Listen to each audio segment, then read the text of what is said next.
invités avec nous ce soir pour décrypter les mouvements de la planète marché. On va refaire un peu le match de 2024, mais surtout se plonger dans l'année 2025 qui approche à grands pas. Vincent Genzi est avec nous, le directeur de la stratégie de Cholet Dupont Oudart. Bonsoir Vincent. Bonsoir Grégoire. Merci d'être là et merci à Florian Yelpo de nous accompagner également. Bonsoir Florian. Bonsoir Grégoire. Vous êtes le responsable de la macro chez Lombard Odier IM. Un mot peut-être de cette année 2024 et des tendances qu'on a pu observer, tant sur le plan macroéconomique que sur le plan des marchés. On parle beaucoup de cet exceptionnalisme américain qui se vérifie cette année, qui s'est vérifié également l'année précédente, en 2023, Florian. Et c'est un chiffre alors, qui vous revient, mais que je mets en avant et que j'aimerais bien que vous puissiez commenter. C'est-à-dire que quand on parle d'exceptionnalisme américain, il faut bien comprendre de quoi on parle. 80% des économies développées ont été en ralentissement économique sur 2023 et sur 2024, à l'exception des États-Unis. C'est ça l'exceptionnalisme américain. Alors qu'on parle en fait tellement de l'économie américaine au quotidien qu'on a l'impression que l'économie mondiale va de mieux en mieux depuis 2 ans. On confond les deux. On confond les deux, et pire que ça, on est en train de se dire en fait que la politique monétaire, elle est complètement inefficace. C'est-à-dire que ça fait 2 ans qu'on nous monte les taux de façon à ralentir la demande, ralentir l'investissement et tenter de museler l'inflation. Surprenamment, ça marche sur l'inflation, mais on a l'impression que cette économie américaine, qu'on utilise comme mesure de la situation globale, économiquement parlant, elle ne réagit pas du tout. Alors, il y a un double exceptionnalisme, c'est-à-dire que la situation américaine en termes de croissance, elle est exceptionnelle, la situation en termes de marché, elle l'est également. Alors, je vais d'abord, si vous voulez bien d'abord parler celle en termes de croissance. L'élément important à avoir en tête, c'est évidemment politique fiscale. C'est ce qui est en train de se passer aux États-Unis en termes de politique fiscale est en fait un pare-feu allumé contre la Fed qui a justement empêché aux États-Unis de se produire exactement ce qui s'est produit en Europe, en Chine et, comme vous le disiez, dans 80% des économies qui composent le monde. Ça, c'est un facteur, on devra s'interroger pour 2025. Est-ce qu'il va continuer à rendre les États-Unis exceptionnels ou pas? Ça, c'est un premier point d'interrogation. Et puis, la deuxième source d'exception, c'est évidemment ce qui se passe sur le marché action américain. Et ce marché action américain, en fait, et c'est probablement lié justement à ce qui se passe du côté économique, ce marché américain, il a concentré une attention très forte d'investisseurs qui sont soit des investisseurs particuliers qui investissent leurs économies dans des noms qu'ils connaissent bien, soit des investisseurs qui sont convaincus par le passif. Et sortir du passif, faire de la diversification dans cet environnement-là, ou simplement suivre les livres d'économie, c'est la boîte à baf. C'est la soupe à la performance derrière les benchmarks, tout simplement. Ouais. Mais il y a un vrai fondamental. C'est-à-dire que les marchés, et voir combien les marchés américains aspirent l'épargne du monde depuis 2 ans, il y a une vraie réalité économique fondamentale derrière ça. Les marchés ne sont pas déconnectés de ce qui se passe sur le plan économique aujourd'hui aux États-Unis. Alors, évidemment, on pense à 2001. Et on se demande si aujourd'hui la valorisation des earnings, la valorisation des dividendes n'est pas comparable à celle de 2001. Alors pas encore, les PE sont encore loin de ce qu'on voyait en 2001. Et ensuite, un chiffre, si on s'intéresse plus au S&P, mais juste à la croissance des profits dans les entreprises américaines, telles que la comptabilité nationale le rapporte, on a une croissance des profits sur 3 ans de 13%. C'est la plus forte croissance des profits qu'on ait observée sur 30 ans. D'accord. Voilà. Donc oui, les entreprises américaines ont l'air attractives, mais parce qu'elles le sont réellement, à la fois small, mid et large, et c'est un peu ce que cette année a salué globalement, surtout post-élection américaine. Vincent, que vous inspire cette situation? La question pour 2025 étant, est-ce que cet exceptionnalisme américain, tant sur le plan macroéconomique que sur le plan de la performance des marchés, peut encore durer? Ou est-ce qu'il est temps de s'interroger quand même sur d'autres opportunités peut-être qui pourraient exister en dehors du marché américain, voire peut-être l'idée d'une fragilisation à un certain moment de ce marché américain qui reste une tentation très forte, bien sûr? Alors, je voudrais ajouter déjà quelques éléments sur le descriptif assez complet qu'a fait Florian sur l'exceptionnalisme américain.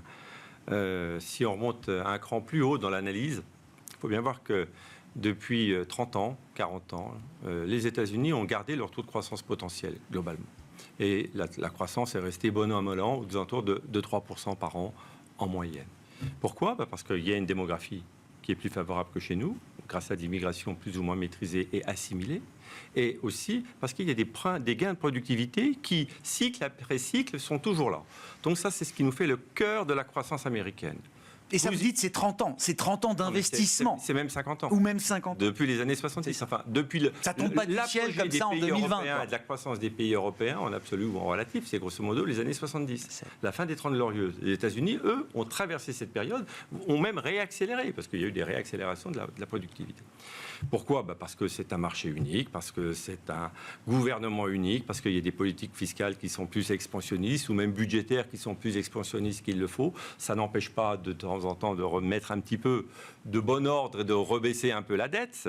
Les États-Unis ont quand même réussi à le faire par le passé. C'est moins le cas aujourd'hui. Et puis, vous avez ce fameux écosystème de la tech qui s'est développé depuis, on va dire, les années 90, qui fait que, bien sûr, c'est un élément dans la productivité, mais c'est aussi un élément dans la croissance. Et tout ceci se traduit dans des marges aux États-Unis qui sont au plus haut historique pour les entreprises, qui, bien sûr, rencontrent des cycles, mais qui, chaque fois, arrivent à aller plus haut. Et ça se traduit après dans la valorisation des marchés, plus la confiance des investisseurs, parce que les États-Unis ont été attaqués une fois sur leur sol, on s'en souvient. L'Europe confrontée aujourd'hui à plein de choses, les problèmes de gouvernance européenne, les problèmes à nos frontières avec l'Ukraine, etc. Dernier point sur les États-Unis, un pays qui est devenu autosuffisant quasiment en termes de matières premières énergétiques. Alors ça ne veut pas dire ils importent quand même du pétrole, mais en contrepartie ils exportent d'autres choses. Donc ils sont autosuffisants et ça c'est plutôt le côté républicain qui l'a développé. Bien qu'il ne soit pas absent, bien entendu, des énergies renouvelables, hein, c'est évident. Donc voilà, il y a tous ces éléments qui se traduisent par ce que vous avez dit, une croissance qui est plus forte, un appétit des investisseurs qui vient. Voilà. Et les investisseurs, ils viennent d'autant plus que, comme vous le disiez, si on regarde, si on compare, le reste du monde ne fait pas le figure. Ça n'a pas toujours été le cas. Il y a eu quand même un grand challenger des États-Unis sur le plan économique et sur le plan boursier, c'était les pays émergents. Bon. Il se trouve que les pays émergents, c'est de plus en plus concentré également, notamment autour de la Chine, et que quand ces pays émergents croissent un peu moins vite, ça se voit tout de suite dans la croissance mondiale. La croissance mondiale, aujourd'hui, elle tourne aux alentours de 3. Il y a quelques années, on était aux alentours de 5 grâce aux pays émergents. Donc là aussi, il y a ces éléments-là qui font que, même dans les pays émergents, il y a des flux qui partent vers les États-Unis. Et l'Europe a eu quelques vagues périodes de rémission en termes de performance par rapport aux États-Unis, voire même en termes de performance économique, mais là, c'est vraiment très fugace. Mais aujourd'hui, on a du mal quand même à se dire l'Europe aujourd'hui est un strong buy. En plus, on n'oublie pas que les investisseurs anglo-saxons détiennent 40% du CAC et peut-être autant des indices stocks. Donc s'ils ne reviennent pas, c'est-à-dire tant qu'ils ne quittent pas leur marginal, pays, il n'est pas en Europe. Hein. Ah oui, non mais ça c'est sûr. Donc c'est très compliqué. Ouais. Alors on arrive à un point où effectivement on a un marché américain qui est très cher. Est-ce qu'on est au top d'une bulle comme en l'an 2000? Je pense qu'on n'y est pas encore, mais on est bien en train de la gonfler, probablement. C'est un risque. C'est un risque qui... Un risque, c'est un risque. Et les récessions, elles n'arrivent pas forcément parce que les taux montent. Elles arrivent parce qu'il peut y avoir une bulle boursière qui explose, ou une bulle de dette. Ouais. Donc ça, c'est quelque chose que j'ai à l'esprit. Évidemment, il est impossible de dire à quel moment ça va se produire. Mais je pense que c'est le vrai risque aux États-Unis. Il est plus là qu'ailleurs. Bon, on reparlera de la politique de Trump après. Et sur l'Europe, bien sûr, on a des valorisations qui sont très peu chères, en absolu et en relatif. Bien sûr, c'est lié à la composition des indices, mais pas que ça. Mais on voit même que dans la tech en Europe, on a plus de mal à trouver des valeurs pour faire jeu égal avec les valeurs américaines. Oui. Donc, c'est très compliqué. Et on a en Europe des marchés qui sont drivés par quelques valeurs, comme aux États-Unis. Vous décrivez quelque chose qui est devenu structurel là, dans l'esprit d'un stratégiste comme vous, Vincent, cette domination, cette dominance même du marché américain, des actions américaines, cette capacité à aspirer les flux d'épargne mondiaux, c'est quelque chose qui est inscrit dans le temps, qui est là pour durer. Oui. Au-delà du fait que tactiquement, il y aura des moments pour l'Europe et on pourra en discuter, mais là, c'est une vision structurelle que vous avez là. Sur des décennies, c'est la vision structurelle, il n'y a pas photo. La dernière période où l'Europe a franchement surperformé les États-Unis, c'est entre 2003 et 2007. C'est ça. Ça a duré 4 ans. Ouais. C'est rien sur 40 ans. Non. Donc, oui, il y aura bien sûr des retours en grâce de l'Europe, mais il y a beaucoup de prérequis, de catalyseurs, et aujourd'hui, on ne les a pas. D'accord. Bon, Stop ou encore, là, pour 2025 en tout cas. Florian, qu'est-ce que vous dites? Vous dressez un constat parfait, avec une perspective historique.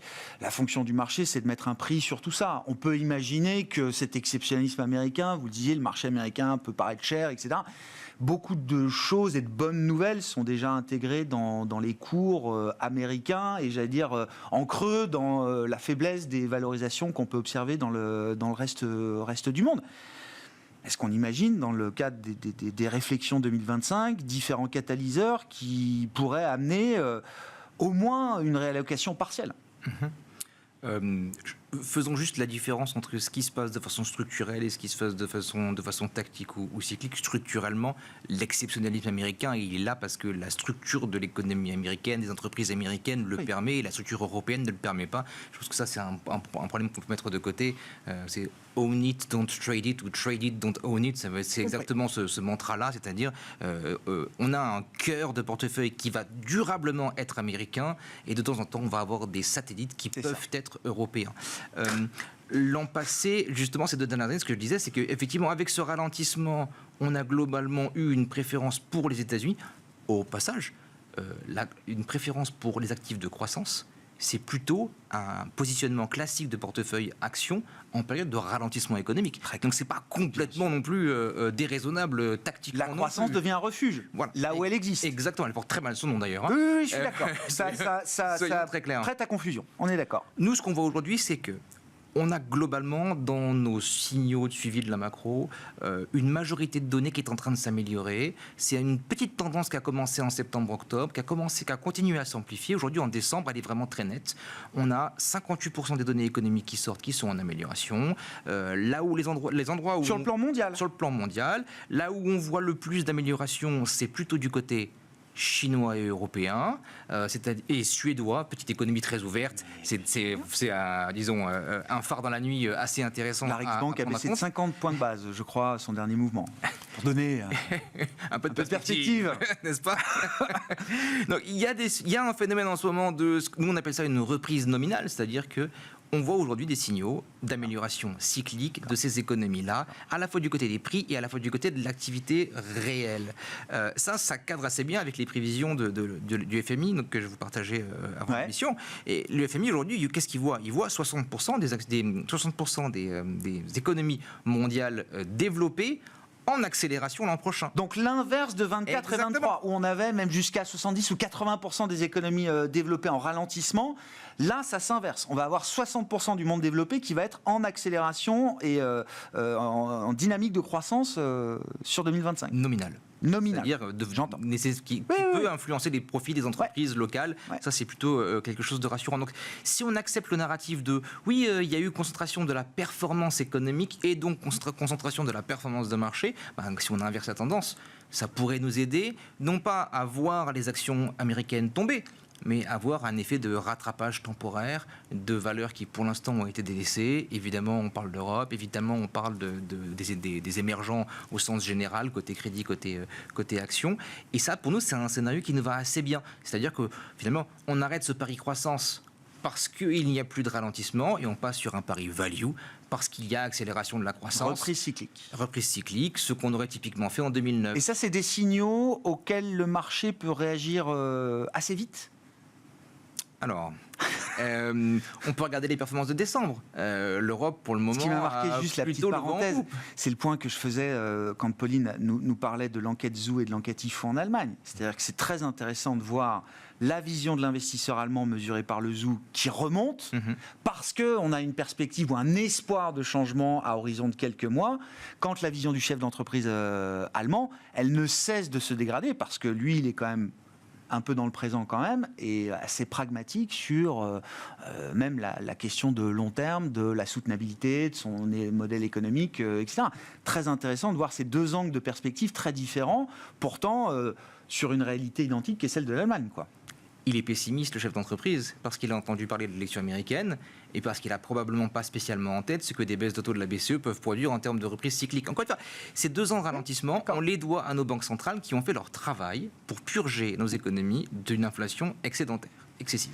Le moment où elles baissent leur taux, alors pour autant que la baisse de taux des banques centrales se transmette à la fin de la courbe, c'est-à-dire que les taux 10 ans baissent de concert avec les taux courts, on pourrait imaginer encore une fois un scénario inverse, où les banques centrales viennent au secours de la conjoncture. Simplement, elles sont bien moins efficaces à lutter contre l'inflation ou à relancer l'économie que la politique fiscale. Et la politique fiscale, c'est un peu le dernier éléphant dans le magasin de porcelaine de 2025. Ouais. On va avoir là, en termes de policy mix, alors quelque chose de toujours très fort aux États-Unis, un peu Goldilocks, une Fed qui va quand même continuer de baisser un peu ses taux et du déficit, alors qui augmentera peut-être pas autant qu'il a augmenté ces dernières années, mais qui va se maintenir à un niveau important, tandis qu'en Europe, on aura presque un peu l'inverse, on va avoir de la consolidation budgétaire au niveau agrégé zone euro, et une BCE qui pourrait être encore peut-être un peu prudente dans son rythme et la délivrance de baisse de taux. Alors, je serais plus pessimiste que vous sur la partie fiscale.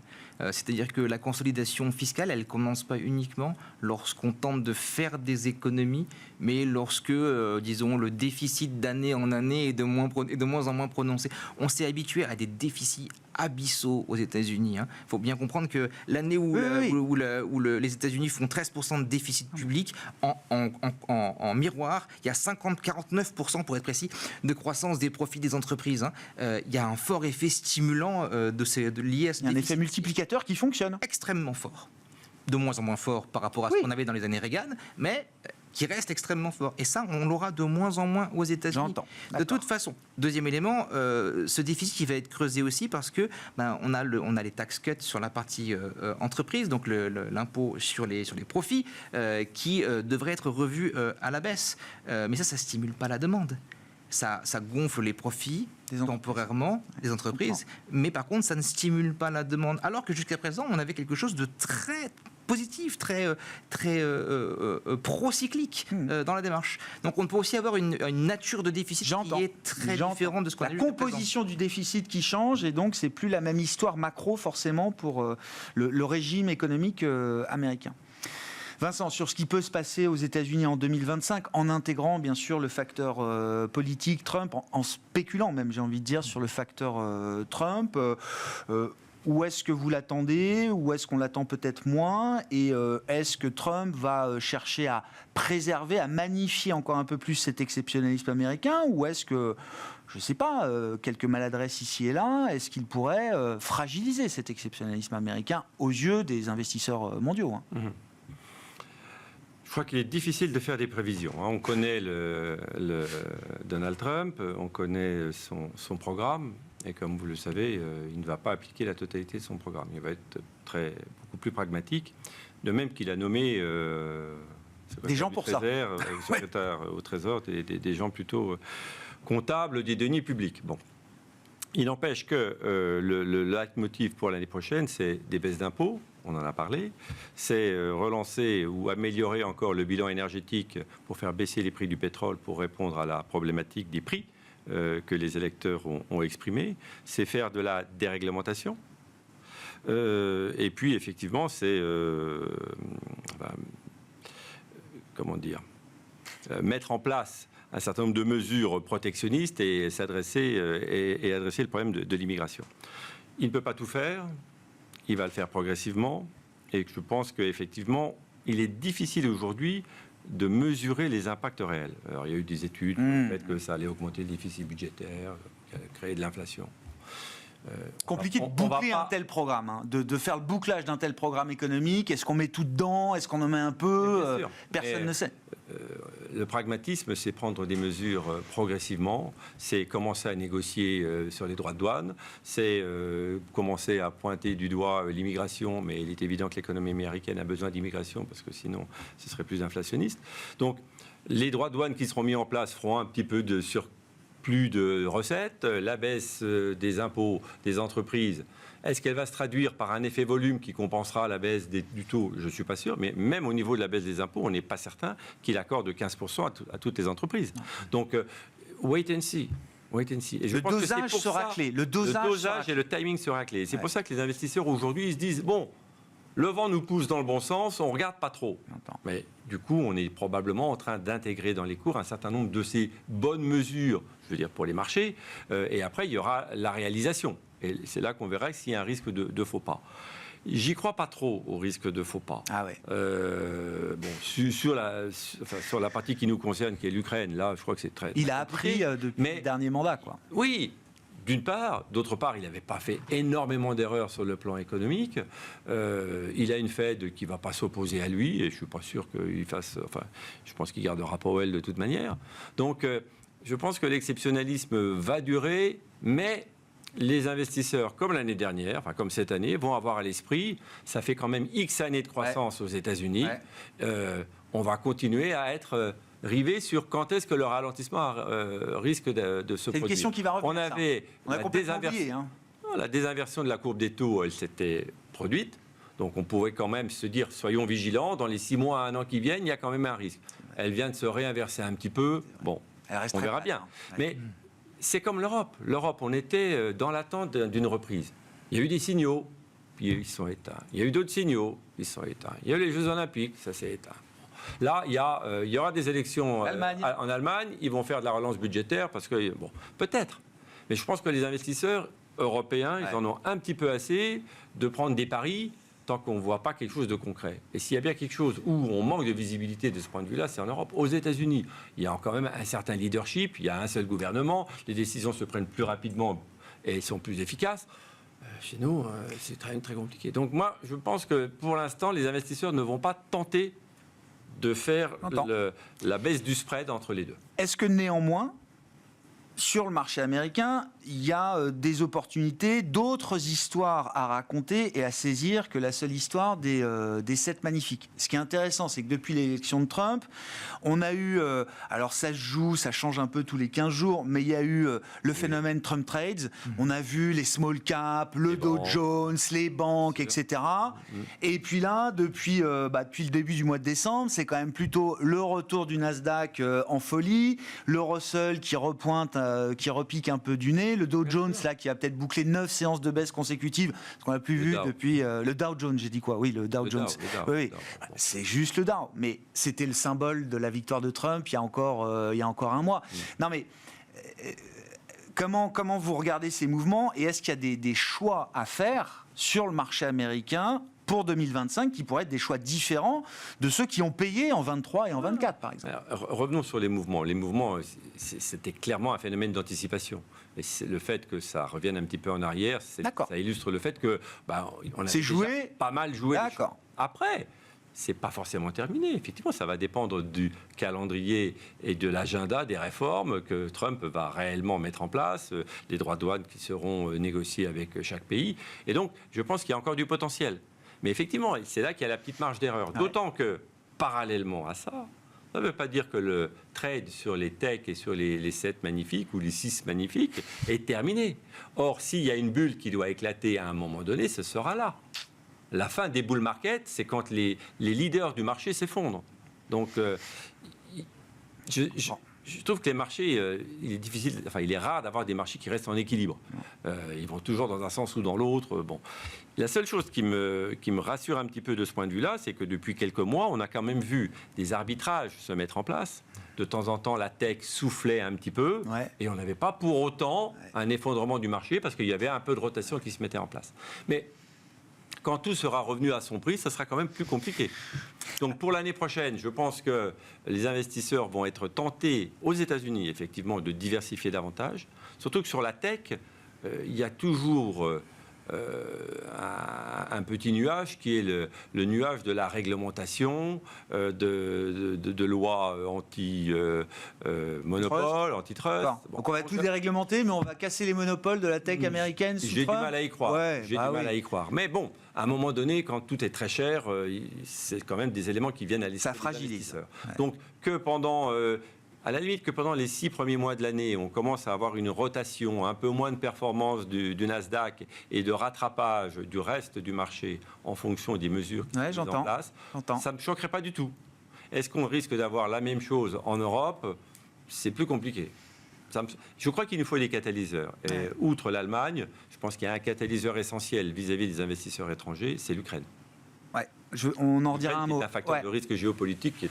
J'entends. La levée de ce facteur-là, j'aimerais bien effectivement, et on a tous envie de voir effectivement ce que ça pourrait donner. Mais si on reste sur les US, Florian, j'entends le narratif. Hein. À la fin de la journée, quand je regarde aujourd'hui, les Mag 7 pèsent plus de 33% du S&P 500, ce qui est un nouveau record historique. Jamais l'emprise de cette valeur n'a été aussi importante sur un indice large comme celui du S&P 500, quoi. Il n'y a pas beaucoup d'incitation, comme vous le disiez au tout début, il n'y a toujours pas beaucoup d'incitation, je trouve, à sortir de ce trade-là. Et puis la question, c'est qui est derrière ce trade-là ?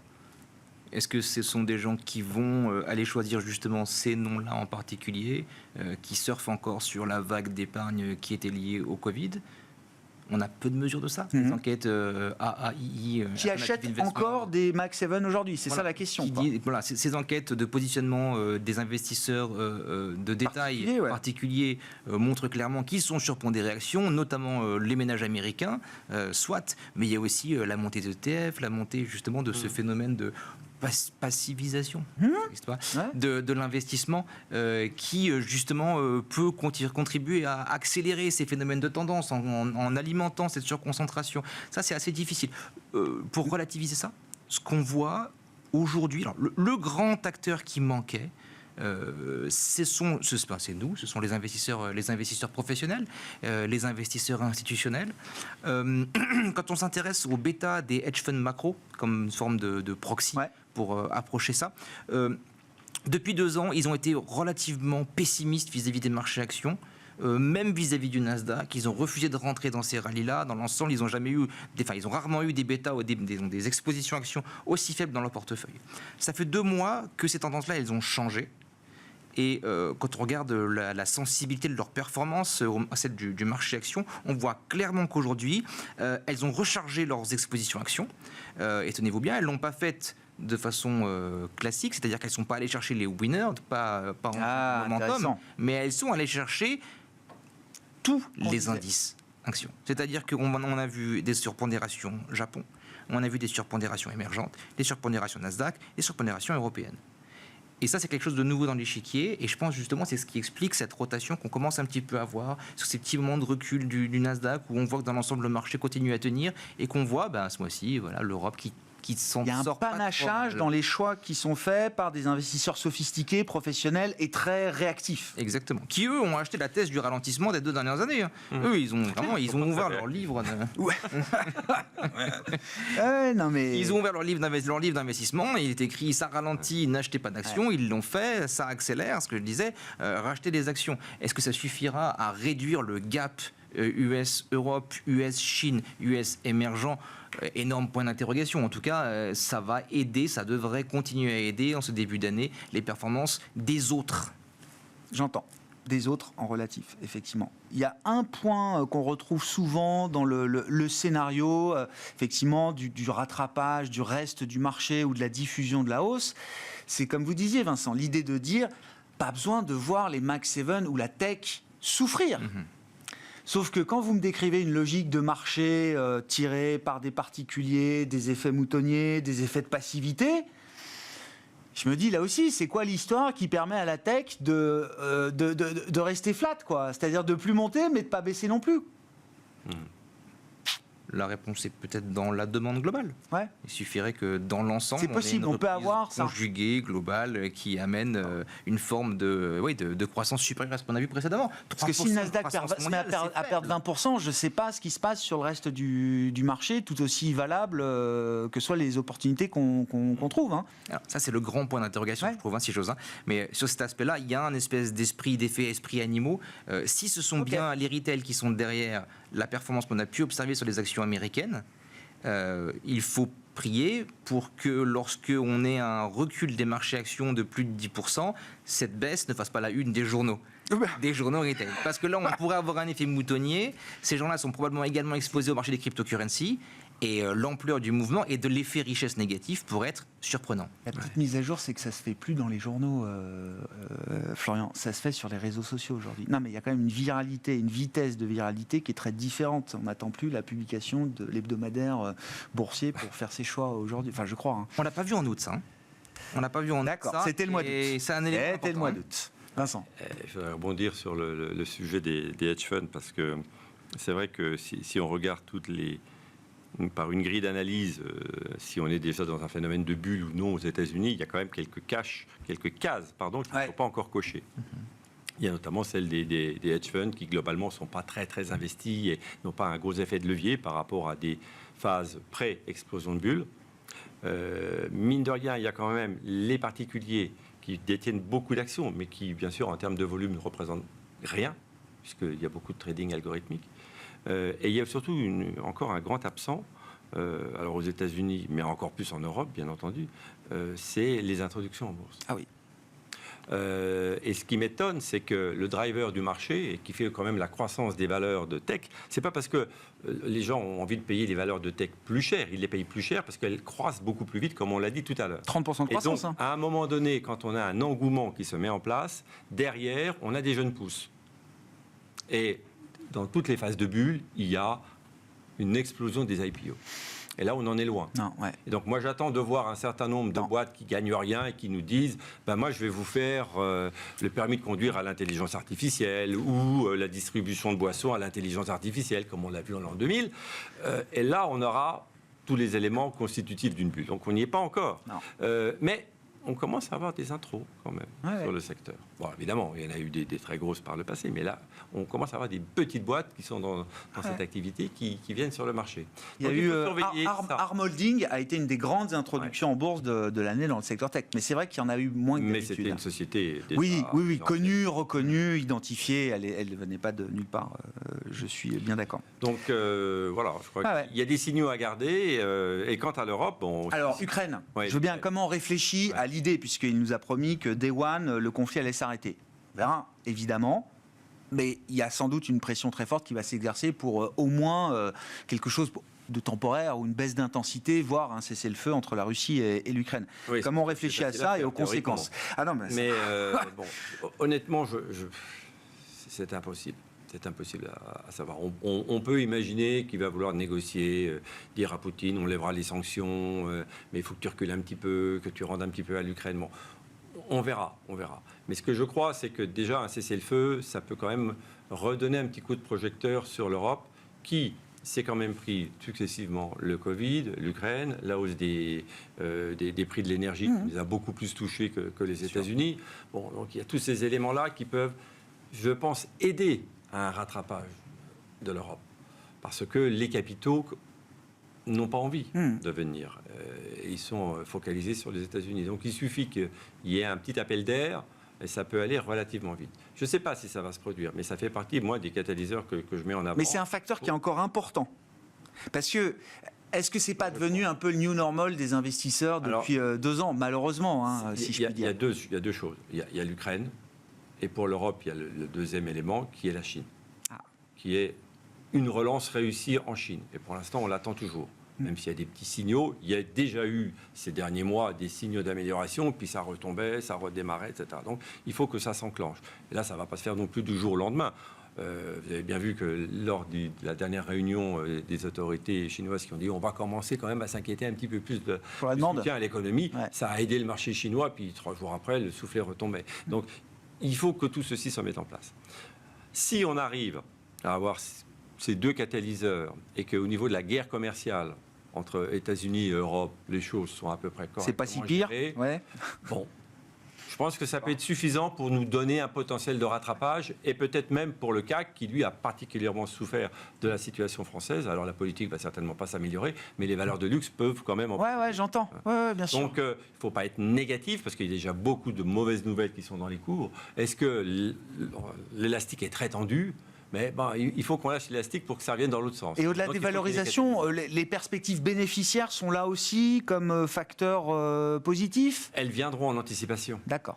Elles viendront en anticipation. Aujourd'hui, on ne va pas s'amuser à augmenter le taux de croissance attendu de 30% parce qu'on est bas. Non. Il faut qu'il y ait des éléments. Le marché s'appréciera d'abord par les PE et ensuite, c'est les earnings qui seront qui arriveront. D'accord. Oui, le marché anticipe, effectivement. Oui, je veux bien. Sur la Chine, Florian, qu'est-ce que vous dites? Est-ce que c'est un joker de marché pour l'investisseur en 2025? Moi, là, j'ai vu le graphe qui me marque un peu sur cette fin d'année.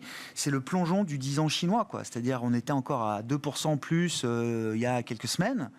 Et là, sur les dernières semaines, c'est un plongeon sous 2%, 1,75%, je crois, pour le 10 ans chinois aujourd'hui. Le 30 ans chinois est au coude à coude avec le 30 ans japonais, quoi. Donc, est-ce que c'est ça est-ce que c'est la bonne comparaison?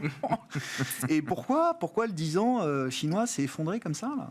C'est pas la bonne comparaison, mais c'est la bonne direction. C'est le chemin, d'accord, voilà. ok. C'est un peu le souci qu'on a aujourd'hui. Nous, sur la Chine, on dit une chose très simple, on dit que l'économie chinoise, ça n'est pas le marché chinois. C'est-à-dire que quand on achète des actifs chinois, on n'est pas en train d'acheter en fait un ETF infrastructure, quoi. Le PIB chinois, c'est un ETF infrastructure, et alors que dans les valorisations chinoises, on a beaucoup de technologies, ils font beaucoup de progrès, beaucoup d'investissements. On y voit, nous, une attraction supérieure dans les assets que dans l'économie elle-même. Okay. Avec un risk-reward qui s'est nettement amélioré, avec un sentiment qui peut également s'améliorer à l'aune des mesures, pour l'instant qui restent relativement incertaines, mais bon, ils ont l'air de, en tout cas, gérer ça avec prudence en anticipation du vrai programme tel qu'il sera implémenté par Donald Trump. Pour ce qui est du 10 ans chinois, c'est naturel, vous avez un pays qui est en debt deflation, donc en déflation par la dette. On connaît bien ce sujet-là, on le connaît depuis 1930, Fisher, c'est quelque chose qu'on connaît vraiment très bien, et on sait que c'est très difficile à arrêter. Souvenez-vous, la conclusion de la thèse de Bernanke qui disait le problème du Japon, c'est simple, c'est qu'ils n'en ont pas fait suffisamment ni suffisamment tôt. Alors le suffisamment tôt, maintenant, on me parle... de réaction trop timoré, trop faible par rapport à la situation. Le soft landing chinois, on a inventé ce terme de soft landing pour la Chine, et on en parle depuis 2008. Ah oui. Ça fait quand même plusieurs décennies que l'on parle de cette situation-là. Long atterrissage. Et c'est un très long atterrissage. On touchera un jour la route peut-être. Voilà, la Chine aujourd'hui, elle est face au même problème que le Japon, comme vous le disiez, il y a une vingtaine d'années auparavant. Exactement la même structure. On défie le géant que l'hégémonie qu'est les États-Unis aujourd'hui. On a construit une croissance au travers de l'immobilier. On remonte la chaîne progressive de la technologie. On a vraiment plein de similitudes. La question, c'est est-ce qu'ils vont prendre suffisamment le taureau par les cornes l'an prochain ou pas, lorsque la guerre commerciale va commencer. Cette guerre commerciale, elle va commencer si on imagine qu'à théorie qu'ils font les 10% de hausse prévue globalement, c'est une mesure qui n'est pas inflationniste, c'est une mesure qui est récessionniste. Ah, oui. C'est une mesure qui va détruire de la demande mondiale, surtout chez... Guerre commerciale généralisée sans discrimination, c'est récessionniste. C'est récessionniste. Oui. 10% de hausse de tarifs, c'est à peu près 1,2% de contraction du commerce mondial. Ça fait à peu près 80 points de base de croissance mondiale en moins. C'est énorme. C'est un tiers des 3% quasiment dont on parlait précédemment. Donc ça peut vraiment être un danger. Pour nous, c'est vraiment le risque de queue, c'est vraiment le tail risk de 2025. J'ai pas l'impression qu'il ait reparlé beaucoup des 10% de tarifs pour tout le monde. Non. Il a parlé Canada, Mexique, Chine, ça a été annoncé assez vite et on verra ce qu'il en est le 20 janvier prochain, mais j'ai pas l'impression qu'il en ait remis beaucoup sur le reste du monde, l'Europe notamment. On a quand même vraiment l'impression qu'il est déjà... Alors on me dit beaucoup qu'il est transactionnel, donc, voilà, mais qu'il est déjà, avant même son investiture, qu'il est déjà à la manœuvre, aux commandes, et qu'il est déjà en train de négocier... peut-être pour nous annoncer le 20 janvier que ça y est, avec le Mexique, c'est fait, c'est réglé, il n'y aura pas 25%, ils ont accepté mes demandes, pareil avec le Canada, pareil avec la Chine, enfin, ça peut aller très vite, quoi. Il n'avait pas parlé de 25% sur le Canada. Ah non, et sur c'était nulle part. Mexique. C'était nulle part. Tu vois que du jour au lendemain, il peut encore nous surprendre. Ouais. Il faut espérer qu'on ait une approche transactionnelle à la situation. Ah oui, bien sûr. Parce qu'encore une fois, c'est vraiment, pour moi, c'est le plus gros de tous les dangers. Le reste de ces mesures politiques, ce sont des mesures locales. C'est-à-dire que c'est un problème américano-américain. Ça, c'est la seule mesure de son programme qui nous touche tous, qui touche l'économie mondiale dans sa globalité. Et notre fonction de réaction à sa politique va être particulièrement aussi décisive. Un mot, il nous reste 1 minute 40. On n'a pas parlé de la fête demain soir. C'est quoi le cœur du message qu'on attend de la part de Jérôme Powell ? Poursuite de la recalibration, révision des prévisions, plutôt à la hausse, à la fois sur l'inflation et sur la croissance potentiellement, pas énorme, mais pour 2025, un peu plus de croissance, un peu plus d'inflation, un peu moins de chômage. Souvenez-vous, la grande révision, c'était un peu plus de chômage, pardon. Ah oui, d'accord. C'était la première des grandes révisions. Aujourd'hui, elle est encore une fois dans une ligne de crête, cette Fed. Elle doit nous amener vers un taux neutre. Elle doit trouver à tâtons ce taux neutre, c'est pas facile. Ce qui m'intéresse, moi, c'est quel va être le ton du meeting, parce qu'on peut faire cette baisse de taux avec un emballage plutôt haut ou plutôt neutre. J'ai bien peur que si c'est un peu trop haut pour le marché, on puisse voir quelques secousses. Vous disiez, il n'y aura pas forcément de conflit fort entre Powell et Trump? Non, je ne crois pas. Ouais. Je crois pas. Et moi, je m'attends en fait à un ton assez neutre. Exactement pour la même raison, c'est qu'aujourd'hui, il ne sait pas plus que vous et moi ce que va faire Trump dans 2 mois. On ne spécule pas. Il ne spécule pas là-dessus. On n'assume pas. Il va agir pas. en fonction et donner un discours en fonction des derniers chiffres qui ont été publiés sur le chômage, sur l'inflation. Bon, ça n'a pas été catastrophique, donc il va rester sur la même tonalité de l'accompagnement. À suivre demain soir, évidemment, décision de la Fed. On aura aussi la décision de la Banque du Japon, je crois que c'est cette nuit, et la Banque d'Angleterre, bien sûr, demain également. Merci beaucoup, messieurs. Merci d'avoir été les invités de Planète Marché ce soir. Vincent Genzi, directeur de la stratégie de marché chez Cholet, Dupont, Oudard, et Florian Rielpo, le responsable de la macro chez Lombard Odier IM.